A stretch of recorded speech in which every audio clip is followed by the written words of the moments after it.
Hey, John here. Here's a lick of the day number 77. This is a Mixolydian shred lick, and as usual you can find a link to the tabs down in the description or by clicking right here on the screen. I'm gonna play it once slowly and then break the whole thing down.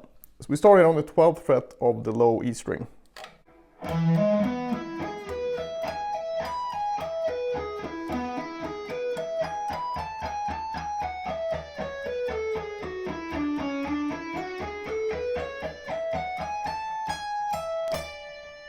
Alright, so this is built from the E Mixolydian scale, and Mixolydian is just like a major scale, but we take the 7th degree, 1, 2, 3, 4, 5, 6, 7, and flat that.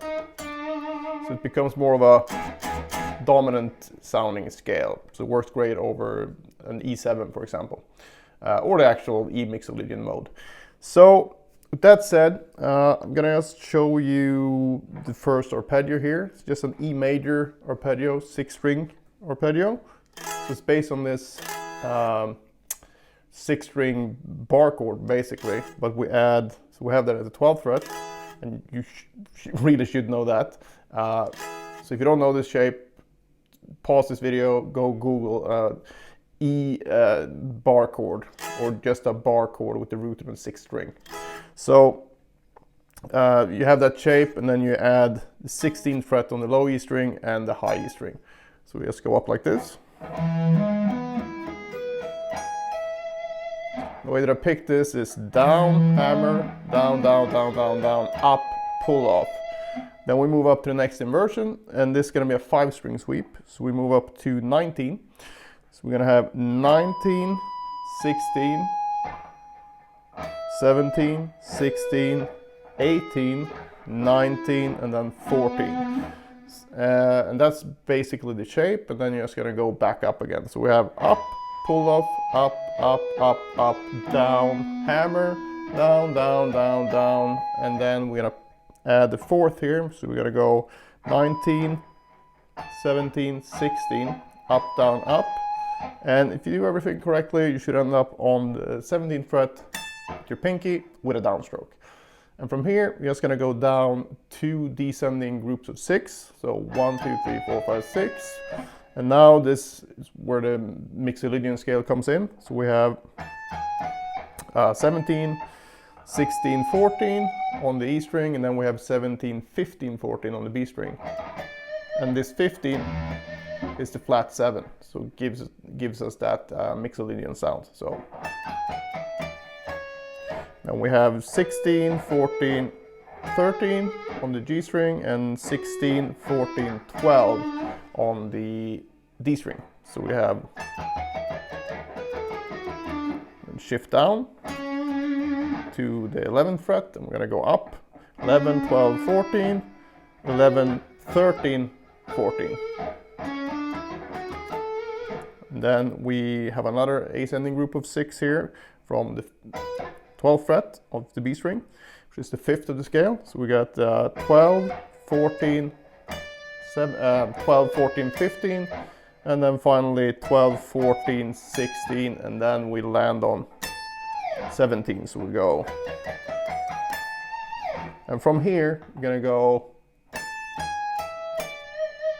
This also, for me, sort of captures the whole Mixolydian sound. That 4 to 3, then down to the root, and then the flat 7. So we put everything together again.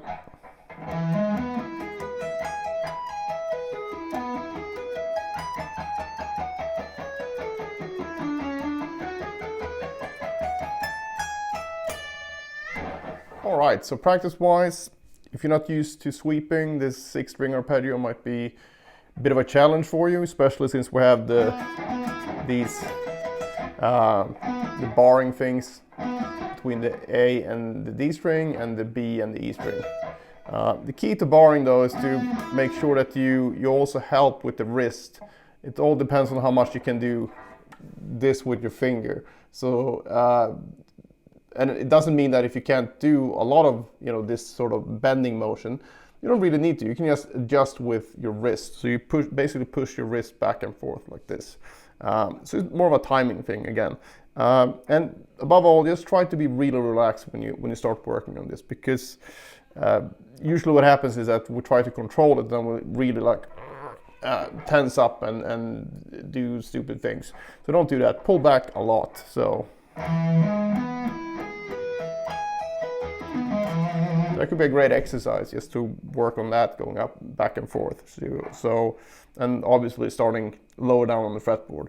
And can be a bit stretchy here, so I'm gonna let you be the judge of that, what works for your hand. But again, never push through any kind of pain. So what I like to do is just do it maybe 2 to 4 repetitions on each fret, move it up and down the fretboard, and then I feel I get enough reps to get some sort of enough stimulus to improve that particular technique if I do it accurately and also with the correct technique. Because if you sit there and do this, it won't really translate into, you know, a very fluid sound. So you need to make sure that you have the correct technique. And with sweeping it's very easy because you have the rest strokes. Just fall to the next string. If you make sure to do that at a slower tempo, then you're good. So.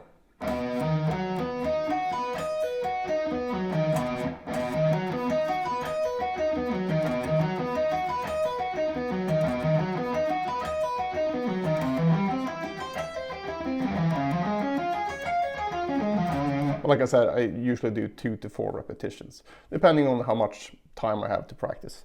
And it's also worth noting that once you get up to the highest fret, you can start at the top instead. I'm not going to start at the highest here because it's super annoying. Let's say I start here. You should do that though, but just for demonstration purposes. So once you've done it all the way up, and then you can start at the top instead when you go back down, so you get some variety. So.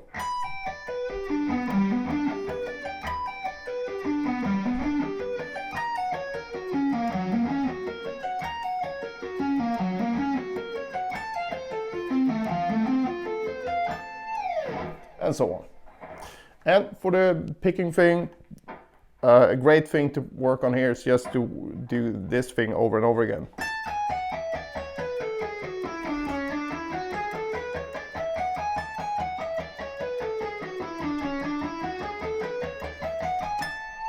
And you can do this with the mechanical patterns as well. So we can do 1, 2, 3.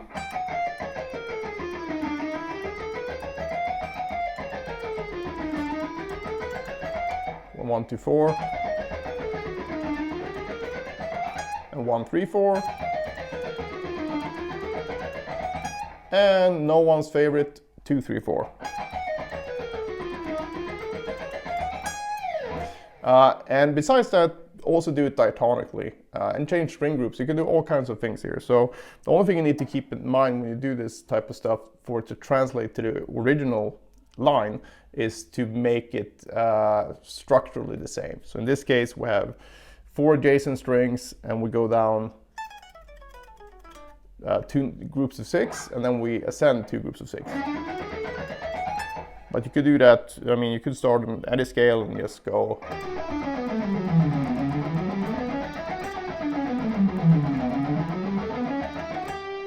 And that will still work on your overall technique for this.